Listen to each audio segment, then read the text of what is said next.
Olá pessoal, tudo bem? Nessa aula eu vou falar sobre JavaScript. Vou começar fazendo uma introdução sobre a linguagem JavaScript e vamos fazer aqui alguns exemplos, né, só para a gente começar a entender como que as coisas funcionam. Bom, o JavaScript também é conhecido como ECMAScript, tá? Eu já vou explicar por quê. Bom, fazendo aí um histórico do JavaScript, ele foi criado na década de 90, né, entre 95 e 96, pelo Brandon Eich, né, esse senhor aqui. Ele trabalhava para uma empresa chamada Netscape, né, que na época dominava o mercado de navegadores, tá? Tem esse símbolozinho aqui, tá? Do Nzinho aqui. E o objetivo da criação do JavaScript na época era justamente trazer dinamismo aos elementos HTML, ou tornar a página HTML mais dinâmica, tá? Já que ele é composto só por elementos estáticos, né? Não tinha elementos de programação na linguagem HTML. Tá? O HTML é só para exibir informações, né? Não para programar. E por isso eles criaram o JavaScript. Ok. Na época, né, ou nessa época aí,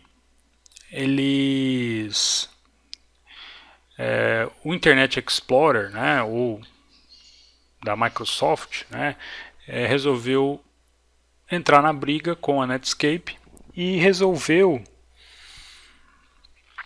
criar um padrão parecido com o JavaScript, ou quase idêntico ao JavaScript para os seus navegadores.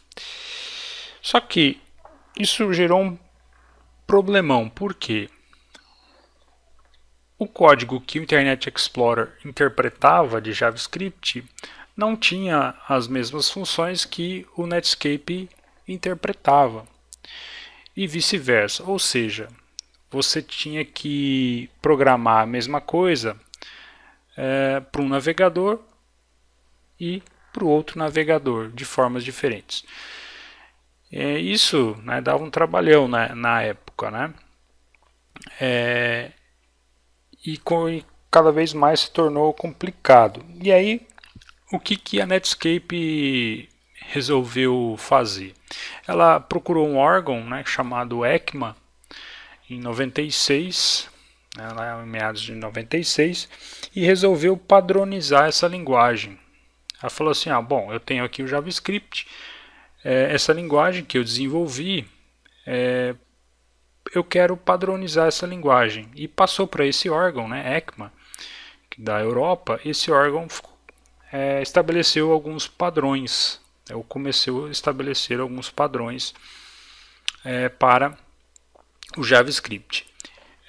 Se você quiser saber a especificação, tem desde a primeira até a última, né, até a atual, está nesse link aqui. Se você quiser dar uma olhada depois, você pode consultar esse link que tem a definição lá.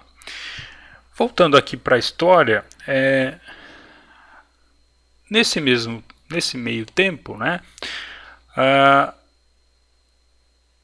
a Netscape não podia colocar o nome de JavaScript para o seu padrão, porque esse nome JavaScript ele tinha sido patenteado por essa empresa aqui, Sun Microsystems, que na época era dona do Java e também patenteou o nome JavaScript. Se bem que as duas linguagens não têm nada a ver uma com a outra, tá? Tem uma sintaxe, alguma coisa parecida, mas a única coisa igual entre as duas são as 4 primeiras letras, do restante não tem nada a ver uma com a outra. Bom, então a Sun era dona do nome JavaScript. Então a Netscape não podia mais usar esse nome JavaScript. Então eles acabaram optando por chamar a linguagem JavaScript de ECMA, né, por causa do órgão que fez a padronização, e script do JavaScript. Então eles tiraram o Java e optaram por colocar o ECMA antes. Então ficou ECMAScript. Tá? E aí, né, no caso, depois, né, futuramente, a Sun, essa empresa Sun, ela foi adquirida pela Oracle, que é uma empresa no ramo de banco de dados, de SGBD, e é uma empresa gigante, né, uma das maiores empresas do mundo. Ela acabou adquirindo a Sun e tudo que a Sun tinha de propriedade. Né? Então com isso foi o Java, foi o JavaScript, foi o MySQL, enfim, todos os produtos de posse da Sun passaram a ser da Oracle. Então hoje em dia, se você procurar lá pelo dono, né, do nome Java, você vai perceber que o dono é Oracle, né, essa empresa que é dona do Java. Bom, ou seja, hoje em dia nós ainda chamamos o JavaScript, né, de JavaScript. A gente não tem o costume de chamar de ECMAScript. Mas, né, o nome oficial, né, o nome a ser usado é ECMAScript. Tá? Só para vocês saberem dessa diferenciação aí. Bom, em uma introdução aqui rápida sobre o JavaScript, como eu já comentei, ele permite que a gente adicione elementos dinâmicos nas páginas web. Tá? Eu consigo adicionar programação, elementos de programação dentro da página HTML. Ela é uma linguagem interpretada, ou seja, quem faz a interpretação do código é o navegador, e a interpretação se dá linha a linha. Então o navegador vai abrir o código-fonte lá do programa que você faça, né, do script que você faça, e vai interpretar aquele código linha a linha. Diferentemente da linguagem Java, por exemplo, em que você compila o programa, gera lá a classe e, por fim, executa. Tá? Aqui não, você gera a classe e depois executa. Aqui não, ele vai abrir o código e ler linha a linha e tentar interpretar aquele código. Tá? Quem faz isso é o seu navegador. Tá? Bom, considerando aí as três linguagens da web, né, do front-end, nós temos o HTML, o CSS e o JavaScript. Ele é uma terceira camada do bolo aqui, né? Então nesse bolo aqui de web nós temos o HTML, o CSS e também o JavaScript ou o ECMAScript, né? Bom, uma observação aqui, ele pode ser executado tanto no cliente quanto no servidor, né? No caso do Node.js, por exemplo, ele pode ser executado do lado do servidor. Mas no nosso curso aqui, né, nessas aulas que eu vou passar para vocês, a gente vai ficar só no cliente, tá? A gente vai ficar só na execução do JavaScript no lado do cliente, beleza? Em que ele é interpretado pelo navegador da web. Bom, como que a gente adiciona esse código na página, né, no HTML? É bastante parecido com o CSS, tá? Lá quando a gente inseria os elementos, as configurações de estilo na página, né, nós colocávamos lá style, abria lá style, depois style e lá no meio a gente definia as configurações de CSS. Aqui é bastante parecido, tá? Você pode fazer de duas formas. da maneira interna, ou seja, você abre lá as tags script e /script e define ali nesse meio aí o código JavaScript que você quer colocar.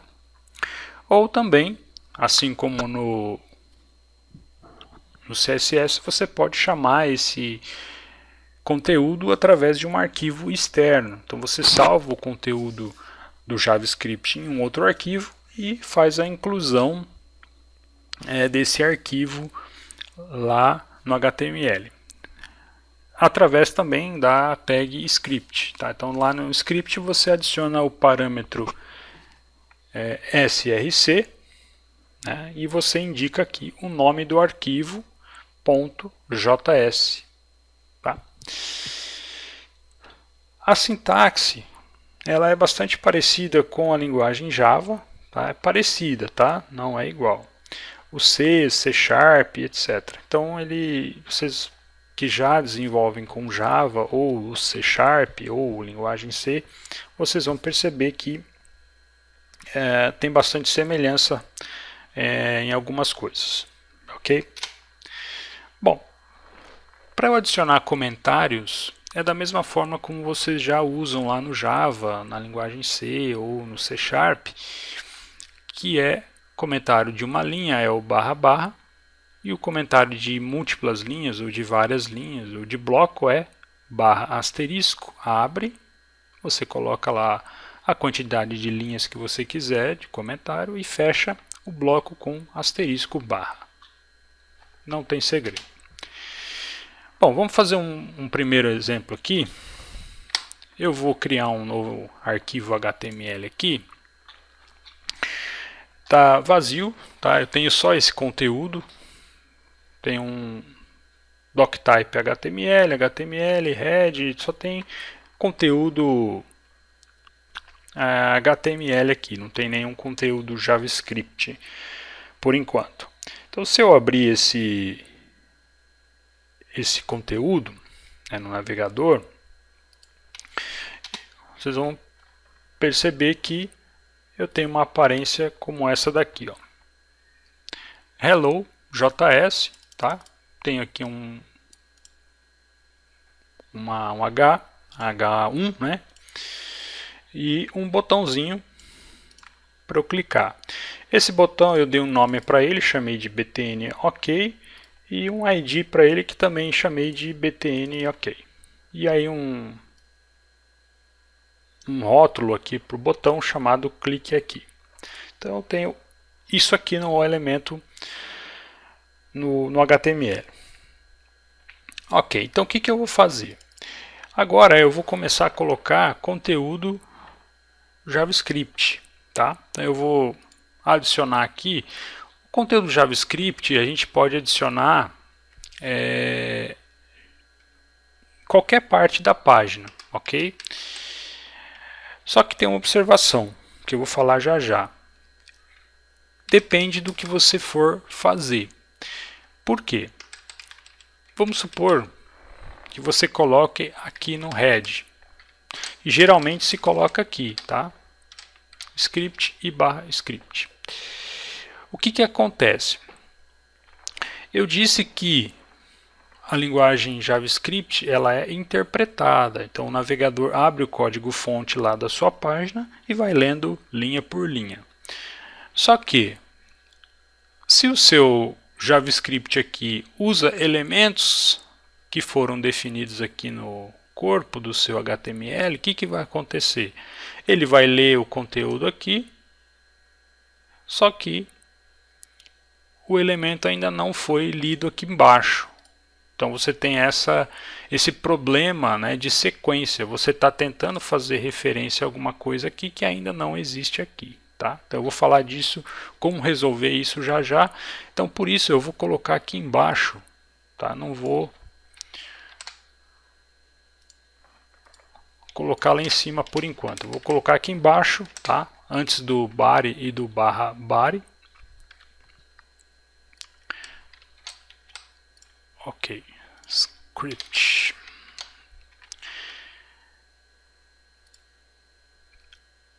Beleza, então o que eu vou fazer aqui? Eu vou criar um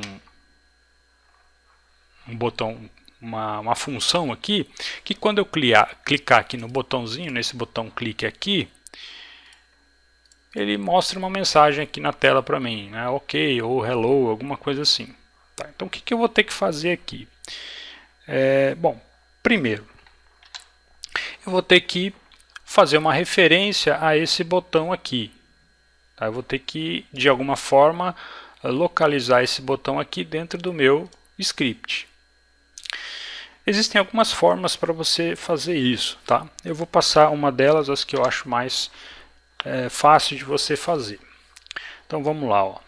Eu vou criar aqui uma variável, que eu vou chamar, vou colocar aqui var botão ok.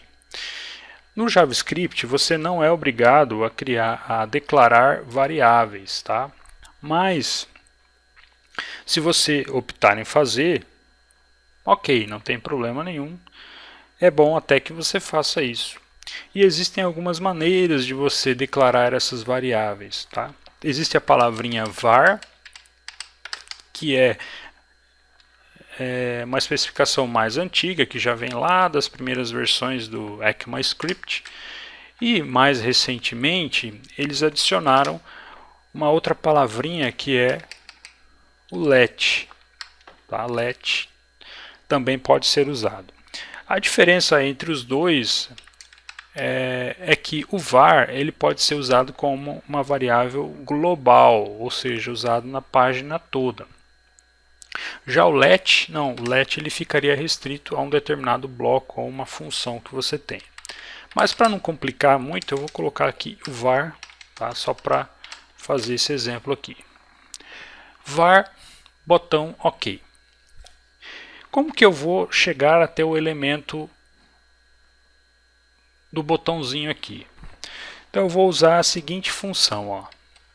Document.carry selector. Existem outras funções que também fazem isso, tá?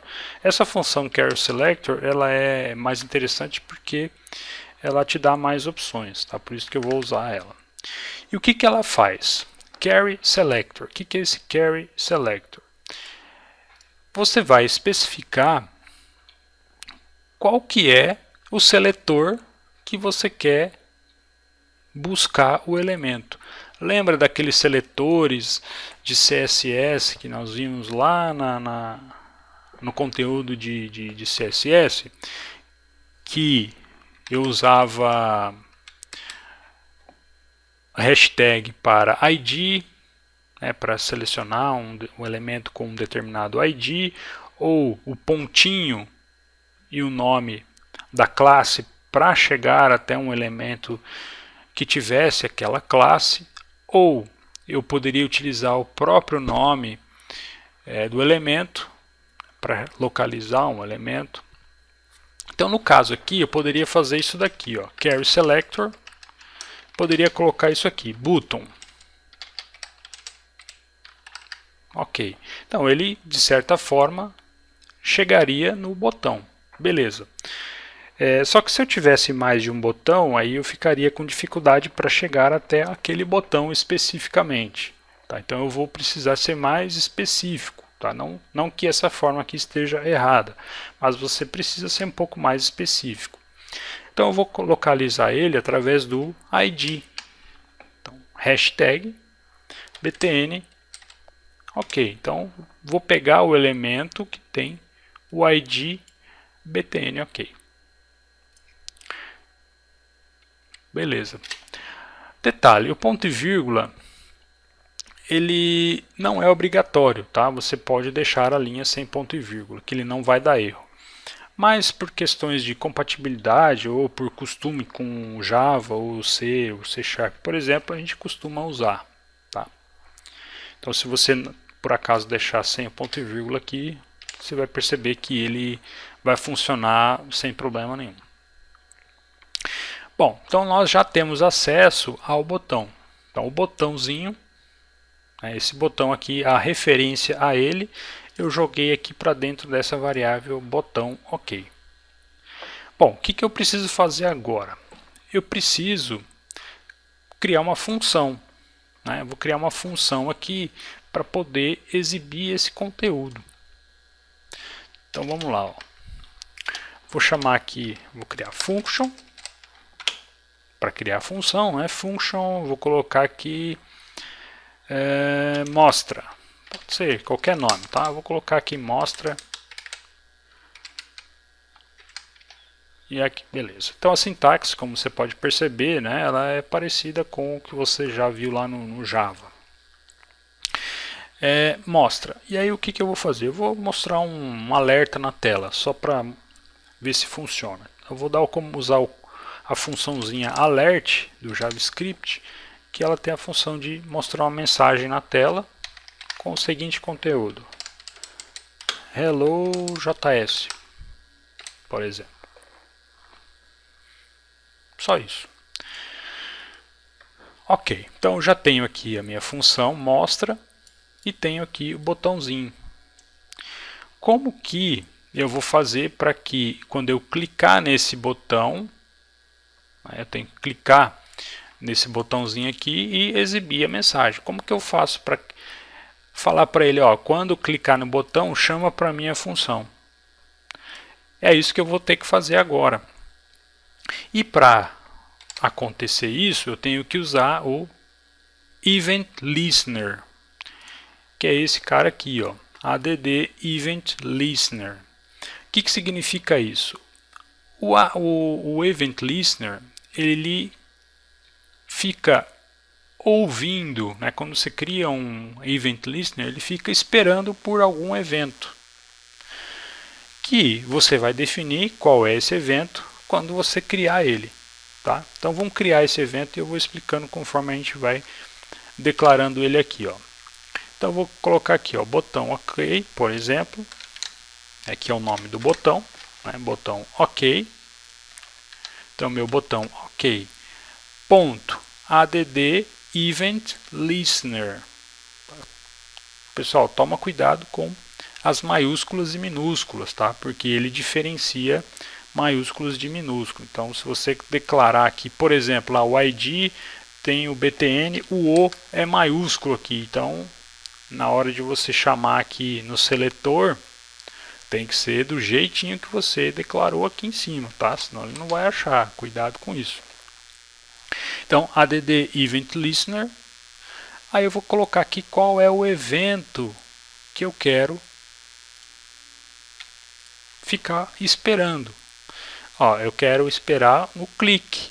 No clique de quem? Do botão. Então é o botão. Eu vou adicionar uma espera pelo evento clique. E o que eu quero fazer quando clicar quando acontecer esse evento, né, clique, vírgula, mostra. Ele vai me chamar a função mostra que eu criei aqui em cima. Simples assim. Tá? Então, ele vai ficar esperando pelo evento. Quando acontecer esse evento de clique no botão, ele vai chamar a função mostra. Vamos ver se vai funcionar isso? Vamos lá. Salve aqui. Vou atualizar a página. Clique aqui. Ah lá. Executou a função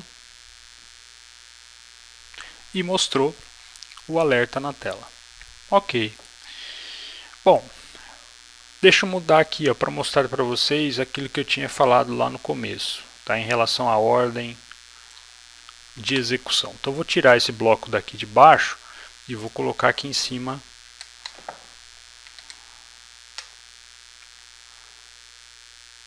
aqui. Então eu vou salvar. Né? O que eu fiz? Eu só tirei daqui de baixo e coloquei aqui para dentro do head e do barra head. Só isso. E agora vamos testar aqui para ver se isso aqui vai funcionar. Vou atualizar a página. Clique aqui. Olha lá. Não funciona. Bom, a gente pode tentar achar o erro através do F12. Né? Lembra que eu falei para vocês do F12? Que é útil para a gente inspecionar os elementos da página e também como são feitas as configurações de CSS, de HTML, etc. Então, o F12 também é muito interessante para a gente descobrir os erros aqui do nosso código, tá? Então vamos lá, ó. Ele deu erro aqui, estou na aba console, tá? Nessa aba console, ele deu um erro aqui, ó. Type error. Cannot read property add the event listener of null. Então, ou seja, ele não pode ler a propriedade event listener de vazio. Se você clicar aqui na frente, ele vai abrir lá no trecho de código que corresponde a esse erro. Nessa linha 13 aqui é na linha do event listener. O que significa isso? Ele está falando que esse botão aqui está vazio, está nulo. Por que está nulo? Porque aconteceu justamente o que eu tinha falado lá no começo. Então, ele começou a ler a página aqui, chegou aqui no script, ele leu, ok. A hora que ele pegou esse cara aqui, ó, botão ok, document carry selector btn ok. Quem que é btn ok? O elemento que tem o ID btn ok. Seria esse cara aqui embaixo. Só que esse cara aqui embaixo ainda não existe, ele não foi criado ainda, porque a página ainda está sendo carregada. Então esse elemento aqui não existe, por isso que deu erro. Então, a gente teria que colocar lá no final, olha, não necessariamente, tá? Você pode, né, e o recomendado é que você coloque os JavaScripts aqui no começo, tá? Geralmente você coloca aqui no head e no /head, mas você pode colocar aqui no final também, que não tem problema nenhum. E o que a gente poderia fazer então para solucionar esse problema aqui da chamada a um elemento que ainda não existe? A saída é a gente falar para ele o seguinte, ó, você vai executar esse trecho de código aqui do JavaScript somente quando? Somente quando toda a página tiver sido carregada, só quando ela estiver pronta. Aí sim você pode executar o código JavaScript aqui. É isso que a gente vai fazer. E para isso existe um outro evento que a gente pode usar, né? Um event listener, que é esse aqui, ó. Deixa eu mostrar para vocês aqui.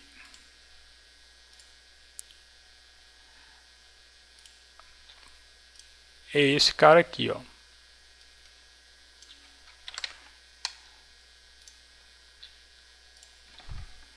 Vou colar ele aqui. Document.add event listener DOM content loaded. DOM content loaded. O que significa isso?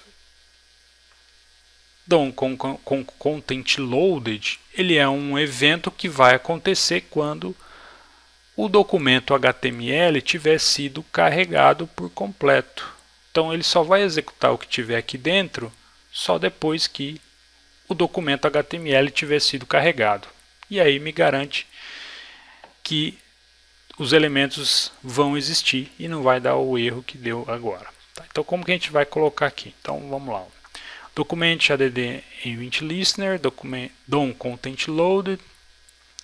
Isso aqui é uma abreviação, né, que surgiu agora recentemente no ECMAScript, né, nas definições do ECMAScript, que significa, né, esse trecho aqui, ó, isso aqui, ó, function assim, tá? Então eles, nessas últimas definições do JavaScript, né, ou do ECMAScript, eles abreviaram e colocaram dessa forma. Então você pode usar assim, tá, function, ou do jeito que estava. Isso aqui, no primeiro momento, pode confundir, tá, mas você se acostuma. Então como que ficaria isso aqui, ó? Eu abri aqui uma função, então ó, event listener, ele vai chamar uma função, igual eu chamei aqui, né? Só que aqui essa função está aqui. Ele vai chamar essa função quando o documento for carregado, concluído. Então eu estou abrindo esse cara aqui da função e vou fechar ele aqui embaixo. Tá vendo aqui, ó? Abri aqui, fechei aqui. Só que eu tenho um parênteses aqui do event listener. Então esse cara aqui eu tenho que fechar também. Então vou fechar ele aqui, ó. Ok. Então reparem o seguinte, ó. Ficou isso aqui tudo dentro do content loaded de function. Tá? Então ficou tudo dentro desse event listener aqui. Tá? Então estou fechando aqui, ó. Fechei aqui essa chave aqui e fechei o parênteses daqui. E tudo isso aqui dentro. Então ele só vai executar isso daqui quando o documento todo for carregado. Beleza? Vamos testar isso aqui, vamos ver se vai funcionar agora. Atualizei a página, clique aqui. Beleza, né? Ó, agora funcionou certinho. Porque ele garantiu que a página toda foi carregada e tudo foi concluído, né? Então os elementos todos já estavam criados, beleza? Aqui, se você quiser voltar, né, você pode voltar aqui, substituir esse cara aqui por esse aqui, que é a mesma coisa, né? Tanto faz, tá? As duas formas estão corretas. Está aqui, beleza? Funcionou certinho. Esse foi o nosso primeiro exemplo, tá? De JavaScript. Tá? Essa aula foi justamente para eu passar uma introdução sobre o JavaScript e passar esses conceitos aí de seletores e event listener. Se você quiser saber mais, aqui nesses event listeners, aqui no caso eu estou usando o clique só, tá? Mas se você quiser saber sobre outros event listeners, tem uma relação completa aqui, ó, no site do Mozilla, que você pode consultar, e aí você vai ver que tem vários aqui, ó. Tem de recursos, tem da rede, online, offline, foco, WebSocket. E aí você vai ver que tem um item aqui que é de mouse, ó, eventos do mouse. Aux click, context menu, double click, né, clique duplo, mouse down, mouse enter, mouse leave, mouse move e assim por diante. E aí cada elemento, né, ou cada componente tem um tipo de evento, um conjunto de eventos. O teclado, por exemplo, ó, tem key down, key press, key up, né? Quando você pressiona uma tecla, né, ele aciona esses eventos aqui. Tá? A área de transferência, ó, cut, copy, paste, enfim, cada elemento, né, tem os seus